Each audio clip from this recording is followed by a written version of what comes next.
Como primer acontecimiento tenemos a los liberales encabezados por Benito Juárez, quienes derrumbaron el imperio. Maximiliano fue fusilado en el Cerro de las Campanas el 19 de junio de 1867.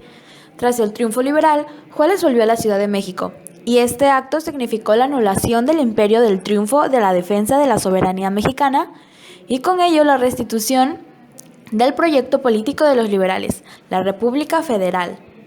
Una vez que cayó el imperio, Benito Juárez preparó las elecciones, en las que compitió con dos liberales más, Sebastián Lerdo de Tejada y Porfirio Díaz. Sin embargo, fue Benito Juárez quien obtuvo la victoria. En 1871, Benito Juárez se reelige. Sin embargo, en esta ocasión, Porfirio Díaz no se resigna y se pronuncia contra la reelección a través del Plan de la Noria, promulgado el 8 de noviembre de este mismo año. Los juaristas lograron contener el movimiento y Juárez llegó a la presidencia, pero su frágil salud hizo que muriera el 18 de julio de 1872. Lerdo de Tejada, presidente de la Suprema Corte de Justicia, asumió el poder ejecutivo. Enseguida convocó elecciones y ganó, dándole continuidad a las políticas de Juárez. En las elecciones siguientes, Tejada obtuvo nuevamente la victoria. Sin embargo, fue acusado de fraude electoral por Porfirio Díaz, provocando que Lerdo de Tejada huyera. Porfirio Díaz llegó al mando después de levantarse en armas en contra del presidente Sebastián Lerdo de Tejada, aunque también había estado presente en la derrota de Maximiliano de Habsburgo. Los que relatan la historia se han encargado de contar los aspectos negativos del porfiriato, dejando en segundo plano los grandes avances que tuvo el país en esta época, así que vamos a limitarnos a hablar de los hechos. Mientras México se recuperaba de una guerra de independencia, el mundo estaba entrando en un proceso de capitalización y nuestro país se incorporó un poco tarde, así que dependía de otras naciones para industrializarse. Recibíamos inversiones por nuestros recursos naturales y mano de obra barata. El porfiriato fue una etapa de crecimiento económico, en mayor parte debido a la inversión extranjera. Como exportador, México tenía un código que impulsaba el libre tránsito de mercancías e invirtió en puertos y ferrocarriles. La política de Porfirio Díaz se basaba en el lema "El orden pese a la libertad". Con un proyecto militar y la Constitución de 1857 le dio la espalda a los lerdistas y juaristas. Siendo un militar, le gustaba dar órdenes y tenía problemas para manejar civiles. Su gran ejército combatía cualquier tipo de rebeldía de indígenas o campesinos. Además, ponía especial atención en la puntualidad al pagar la deuda con Estados Unidos, pero buscaba ampliar las relaciones internacionales. La paz era un tema importante y la represión se expandió a otros sectores como el laboral para garantizar la productividad con trabajo forzado.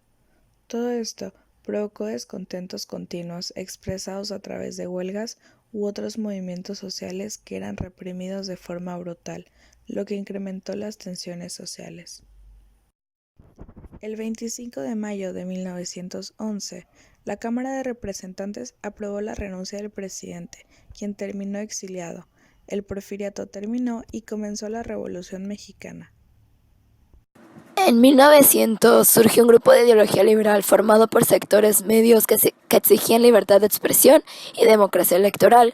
Este grupo fue encabezado por Ricardo y Jesús Flores Magón, hijos de un jurista, quienes publicaban el periódico de oposición Regeneración. En 1903 el grupo se había radicalizado y repudiaba la situación de los indígenas, campesinos y obreros, aunque como era de esperarse, este movimiento fue reprimido por el gobierno de Díaz. En 1909, después de giras para crear clubes antirreeleccionistas, Madero celebra la Convención Nacional que dio origen al Partido Antirreeleccionista.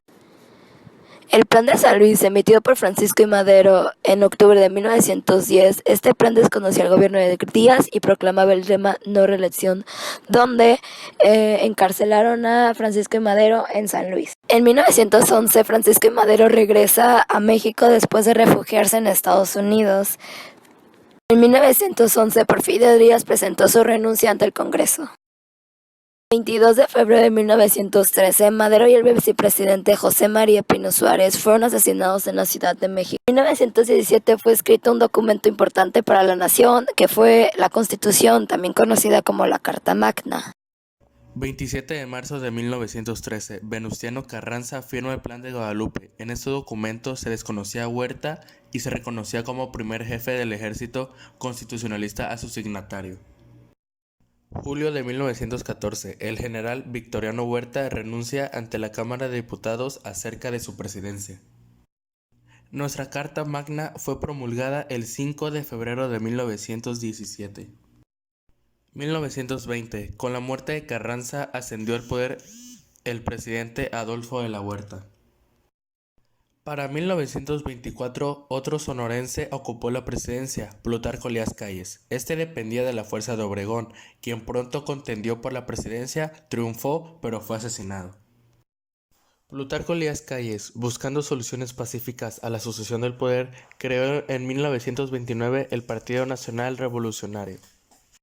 El periodo presidencial del general Lázaro Cárdenas fue el primero en tener una duración de 6 años. Él consideraba que era urgente terminar con la influencia de Calles y lo expulsó del país en 1936. De esta manera se puso fin a la era del caudillismo revolucionario. La llegada en 1940 de Ávila Camacho a la presidencia estuvo marcada por la crisis mundial.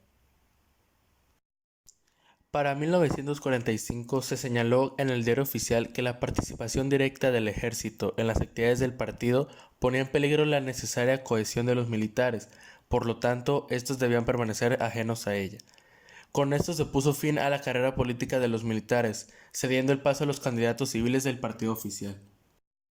A partir de 1946, el sistema político mexicano se caracterizaría por el dominio del partido político oficial, el PRI, Partido Revolucionario Institucional.